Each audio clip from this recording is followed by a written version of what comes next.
ऐसे सालों के हिसाब से राम राम नहीं करेगा। अगर काम पड़ जाए ना 4 दिन पहले से कक्काजू राम राम होने लगेगी, राधे राधे बोलना पड़ेगा। हाँ हाँ, आज सारे देवताओं को देखकर सुखदेव जी तो समझ गए कि कुछ दाल में काला है कि कोई बिना मांगे जल नहीं पिलाता है। कोई अमृत का कलश लेके आ गए सारे देवता। क्या बात है बताइए। सुखदेव मुनि ने कहा देवताओं आप कैसे पधारे हैं? बोले कुछ नहीं महाराज, मैंने सोचा कि ये परीक्षित जी को श्राप लगा है, आप 7 दिन क्यों परेशान हो रहे हो परीक्षित के लिए? अरे परीक्षित को अगर मरने की चिंता है तो मैं अमृत लाया हूं, इस अमृत को पिला दो, परीक्षित अमर हो जाएगा। सुखदेव जी ने कहा ये बात तो ठीक कह रहे हो आप, लेकिन जो ये भागवत रूपी कथा अमृत पिला रहे इसका क्या करेंगे? बोले वाह महाराज, सुखदेव को मरने, परीक्षित जी को मरने की चिंता है तो अमृत पिला दो, अमर हो जाएगा। और ऐसा करो भागवत रूपी अमृत हम सब देवताओं को क्यों नहीं पिलाए देते? जैसे ही इतना कहा तुरंत महाराज सुखदेव मुनि ने बड़ा सटीक जवाब दिया, उत्तर दिया। ध्यान देना। को सुधा को कथा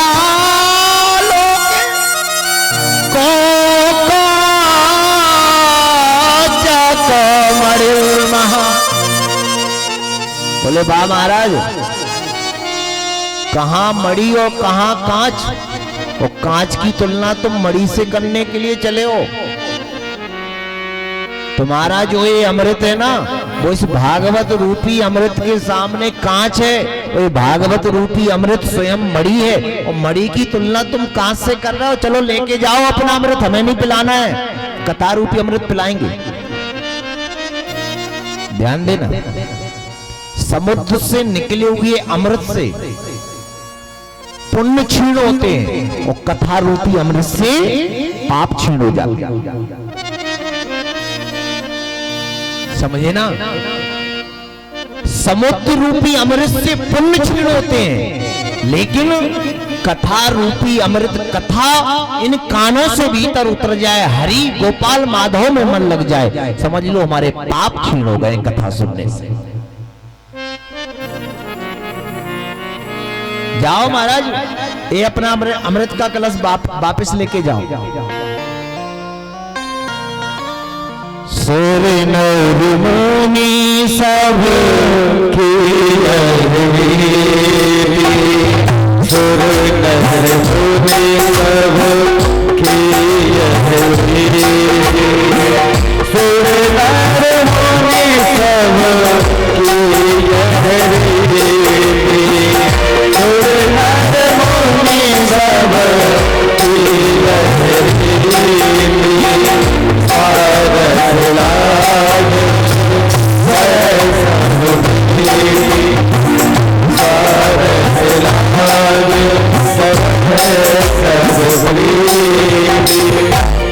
महाराज सारे देवता चले गए। सारे देवताओं को अपमान लगा, ये आज सुखदेव मुनि ने मेरा अपमान कर दिया है। लेकिन जब महाराज ब्रह्मा जी ने देखा सारे देवता चिंता में बैठे हैं, क्या बात है? बोले महाराज आज इतना घनघोर अपमान कभी नहीं हुआ। वो भी मृत्यु लोक में होने को गया, ऊपर होता तो कौन देखता, आपस में देख लेते, लेकिन वो भी मृत्यु लोक में हुआ। कहां? बोले गंगा किनारे। बोले क्यों? बोले कोई परीक्षित राजा है जिसको भागवत रूपी अमृत सुखदेव जी पान करा रहे हैं। मैं अमृत के कलश को लेके गया, परीक्षित को पिला दो, भागवत रूपी अमृत का पान मुझे करा दो, लेकिन देवताओं ने मुझे साहूकार कहकर भगा दिया। क्या कहकर? साहूकार। महाराज ब्रह्मा जी बोले चलो मैं चलता हूं। ब्रह्मा जी तराजू को लेके आए, तौल के देखेंगे, एक पल्ले पर ब्रह्मा जी ने भागवत जी को विराजमान किया और एक पल्ले पर ब्रह्मा जी ने समस्त धर्म शास्त्रों को रखा। और जैसे उस तराजू को उठाया ना जिस पल्ले पर वजन भारी होता है वो पल्ला नीचे की ओर झुकता है, और जिस पल्ले पर वजन कम हो जाता है भारी से तो ऊपर उठ जाता है। जैसे ही ब्रह्मा जी ने तराजू को उठाया, अपने आप भागवत रूपी जो ग्रंथ रखा हुआ था वह पल्ला नीचे की ओर झुक गया, और जिस पर सारे धर्म शास्त्र विराजमान थे वह पल्ला ऊपर की ओर गया। ब्रह्मा जी कहने लगे, लघु निन्यानि जातानि गौरवेणीदं महतो गौरवेणीदं महम्। देवताओं, तुमने इस भागवत की तुलना एक वास्तव में कांच से कर ली थी।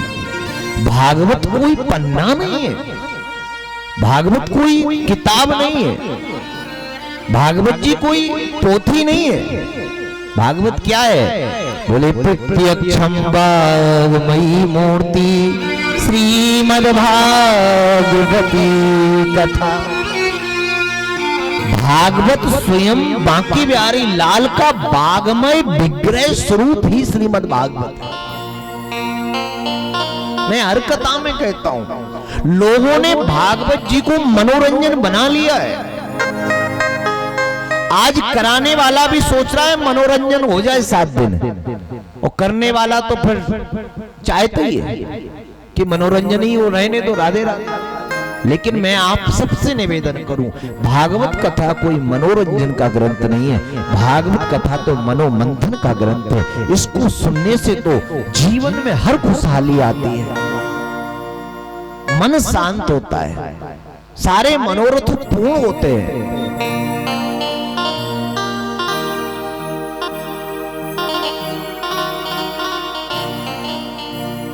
इसी कथा को सर्वप्रथम किसने सुना? नारद जी ने। शौनकादिक ऋषि बोले, वाह महाराज, नारद जी को श्राप लगाए 2 मिनट से ज्यादा तो एक जगह टिकते नहीं है। और नारद जी ने फिर सप्तदिवसीय कथा को कैसे एक आसन पर बैठ के सुन लिया होगा?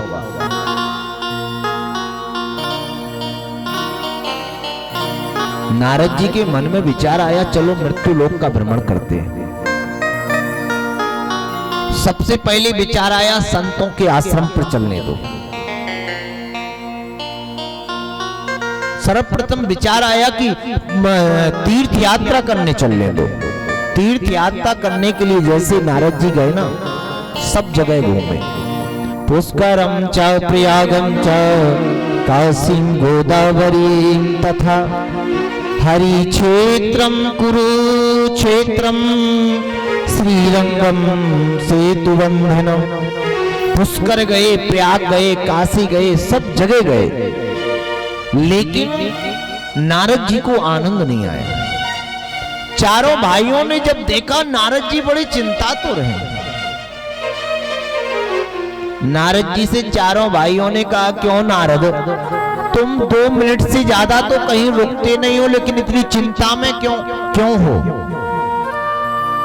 और संतों के पास तो कुछ ऐसा होता भी नहीं है कि उसे कोई छुड़ा ले जाए। संत तो वही है कि जो हर समय प्रफुल्लित रहे, प्रसन्न रहे, हरि भजन में मस्त रहे, मग्न रहे।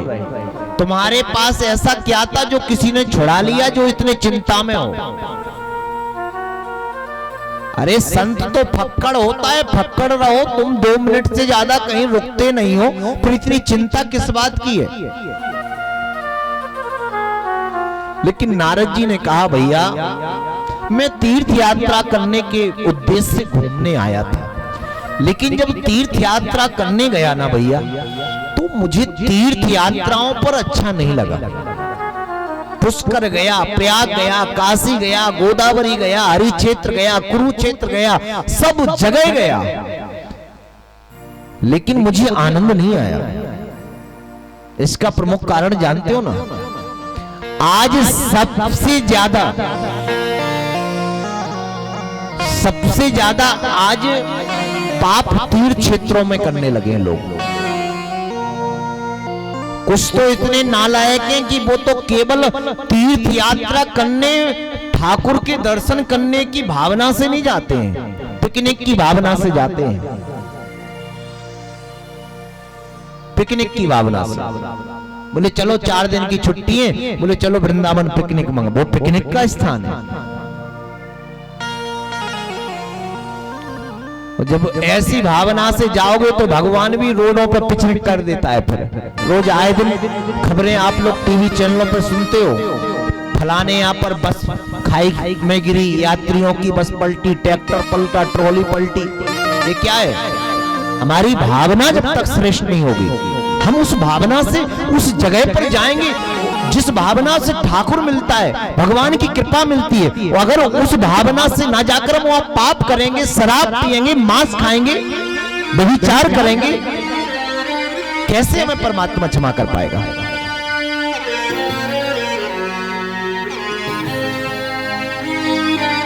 और 10 पापी जाते हैं, 10 के साथ बेचारे अगर 5 सज्जन भी है तो वो भी पलटी खा जाते उन्हीं के साथ। हाँ। मान लो एक बस में 50 यात्री बैठे हैं, 50 में हो सकता है 35 पिकनिक वाले हो, 15 हो बेचारे सज्जन महापुरुष, लेकिन उन पिकनिक के चक्कर में वो भी घिसट जाते हैं। राधे राधे बोलना पड़ेगा।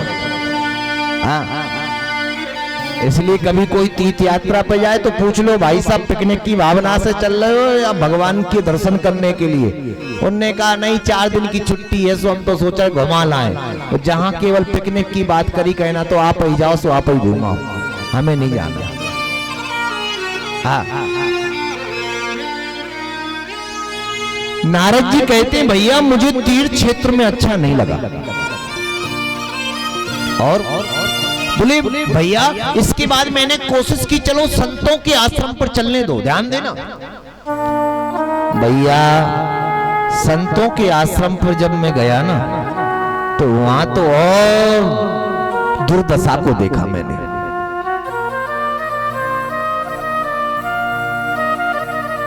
पाखंडा निरता संतो विरक्ता परिग्रह। बोले भैया जब मैं संतों के आश्रम पर पहुंचा ना, तो वहां की तो और बुरी दुर्दशा है।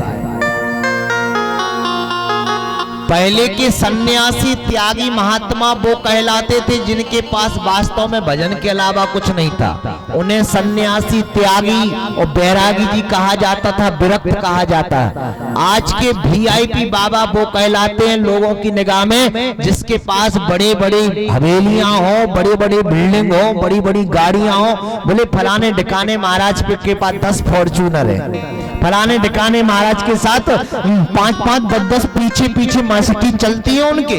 हाँ, बोले इन्हीं गुरु जी की दीक्षा लेनी है हमें, अच्छे गुरु जी है। पहले के समय में गुरु संत उसे माना जाता था जिसका भजन श्रेष्ठ रहता था। लेकिन इस कलिकाल का ऐसा प्रभाव हो गया है, जिस बाबा के पास धन संपत्ति ज्यादा है वही बाबा हमारा है। और बेचारे अगर कोई वास्तव में भूखा मर रहा है ना, जो संत, वो आपके द्वार पर आ भी जाएगा ना, तो बड़े महाराज आ जाएंगे ना, सो 11,000 51,000 का तिलक होगा। तो बेचारा कोई वास्तव में संत भूखा है और वो आपके दरबार पे आ भी जाएगा ना, जिसे आवश्यक है तो उसे बिल्कुल छोटे 0 साइज की कटोरिया देखेंगे आटा डालने के लिए। हाँ, बोले इसमें ज्यादा नहीं पहुंच जाएगा, 1 आध रोटी तो बन ही जाएगी। हम लोगों की भावना देखिए, जिसे आवश्यकता है उसे हम देना नहीं चाहते। जो भूखा है हमारे द्वार पर अस्थि बनकर आया है, उसे हम छोटी सी कटोरी में समझा रहे हैं। बोले लो बाबा जी अब कुछ है नहीं, इतना ही है, चले जाओ और दूसरे घर देख लो जिसे जरूरत है। और जिनके पास तुम जैसे करोड़ों चेला हैं, तुम्हें वो देख ही नहीं रहे, तुम प्रणाम कर रहे 51,000 उनके सामने लिफाफा में धर रहे हो, वो कह रहे जाओ तुम जैसे बहुत है 51,000 वाले। हमारे यहाँ तो बड़े लंबे चौड़े लोग हैं, तो उनके यहाँ पर साष्टांग डले। इसलिए भागवत का श्लोक कह रहा है, मैं नहीं कह रहा हूं इस बात को।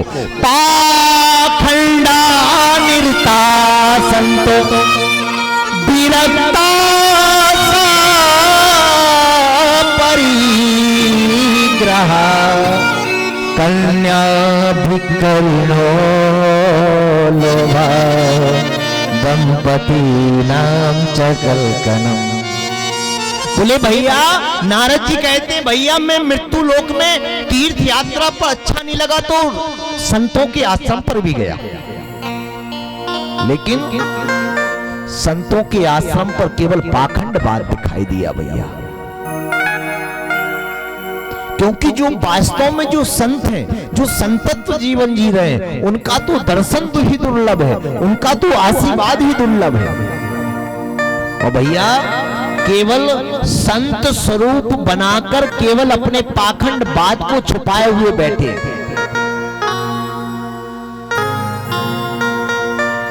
बोले घर में मची खटपट, क्या करें? बोले पहुंच गए बाबा के मठ पर। बोले बड़े भाग मानस तन पावा, भाव नहीं ब्याह सो बन गए बाबा। हाँ? राधे राधे बोलना पड़ेगा और जोर से। ये चौपाई उसमें नहीं है, रामचरितमानस में ढूंढने लग जाओ शाम को जाके।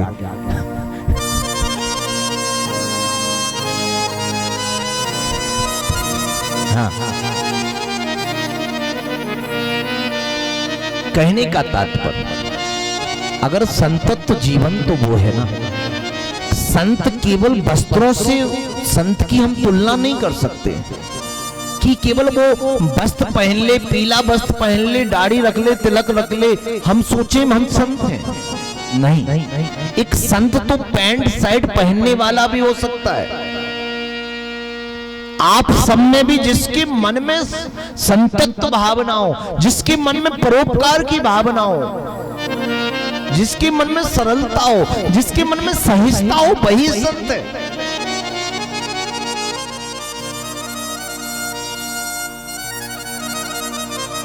अब पता चला नाम रखा त्यागी जी बाबा, लेकिन मालूम चला सबसे बड़े नगर में और सबसे लंबी चौड़ी कोठी अगर ठुकी तो केवल त्यागी जी महाराज की। अब काय का त्याग, नाम रख लिया त्यागी जी और सबसे लंबी चौड़ी बिल्डिंग त्यागी जी की है।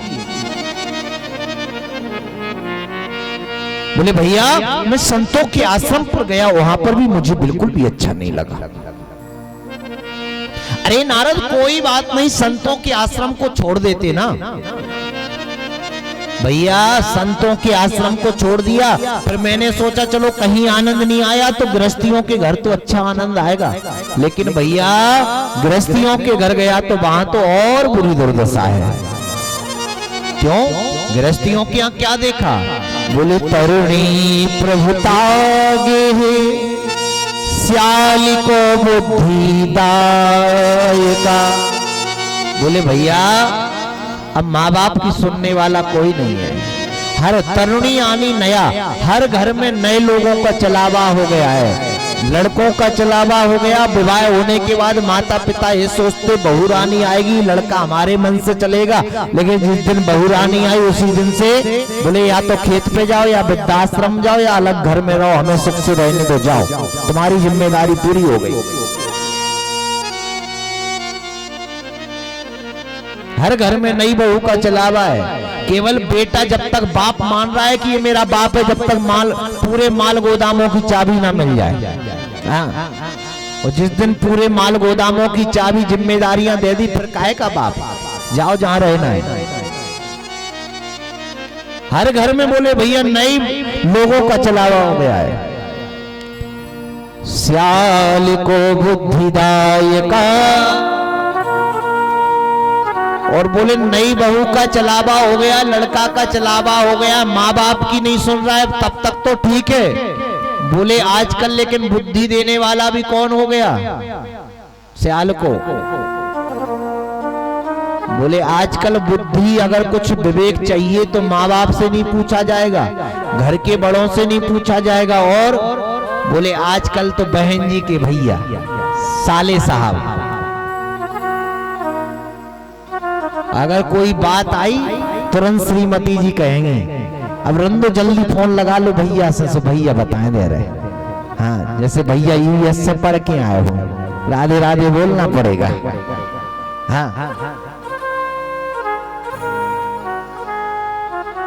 स्यालकों का अर्थ साला भी है, उस स्यालकों का अर्थ एक और है। मेरी बुद्धि के अनुसार स्यालकों का मतलब है अपने घर के परिवार के बड़े सदस्यों को ना मानकर अगर हम दूसरे घरों की मर्जी के हिसाब से चलते, उस घर को तोड़ने में, पतन होने में, बर्बाद होने में समय नहीं लगेगा बंधुओं। आपके माँ बाप, आपका परिवार अपने परिवार के बारे में कभी गलत नहीं सोचेगा। आपके माँ बाप कभी आपके बारे में गलत नहीं सोच सकते हैं। और आप अपने परिवार के बड़े लोगों से ना पूछकर, सलाह ना लेकर, और अगर अन्य घरों से सलाह लेते हैं, वो घर जल्दी से जल्दी बर्बाद हो जाता है, टूट जाता है। एक माँ बाप जब बच्चे को जिम्मेदारियां दे भी देता है ना, उस माँ बाप केवल उस माँ बाप को अगर पुत्र और बहू केवल सम्मान देती रहे, उस माँ बाप को इसके अलावा मेरे बुद्धि अनुसार कुछ नहीं चाहिए। एक बुढ़ापे में केवल उस माँ बाप को एक अपने संतति के द्वारा, बच्चों के द्वारा सम्मान मिलता रहे, उससे बड़ा उसके लिए कुछ नहीं है। वही सबसे बड़ी धन संपत्ति है। लेकिन एक पुत्र बड़ा होने के बाद इतना नालायक हो जाता है कि वो जन्मदात्री मां को भूल जाता है, जन्म देने वाले उस पिता को भूल जाता है।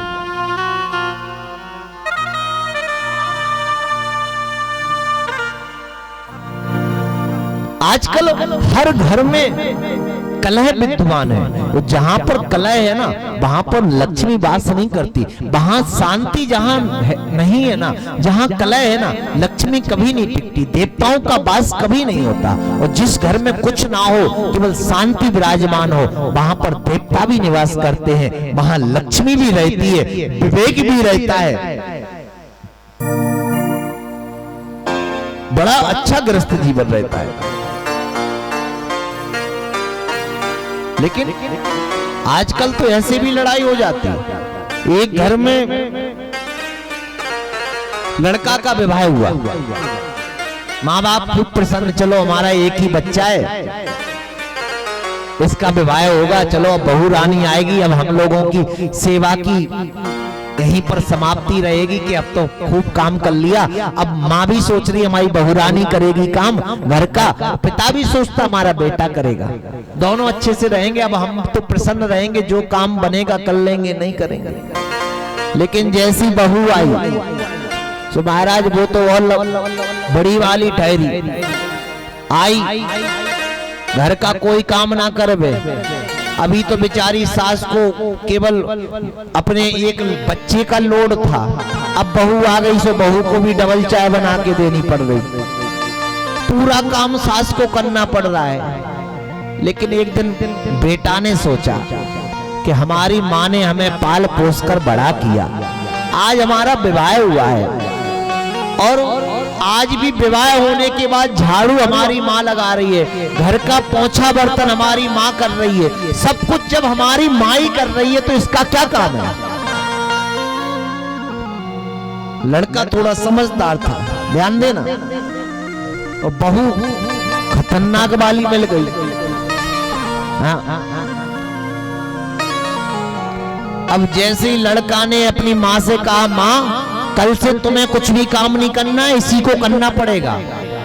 माँ ने कहा, बेटा जब तक मेरे शरीर से काम बनेगा मैं करती रहूंगी, लेकिन मैं नहीं चाहती कि तुम दोनों के बीच में, अभी नई शादी होकर आई है, अभी से लड़ाई होने लगे।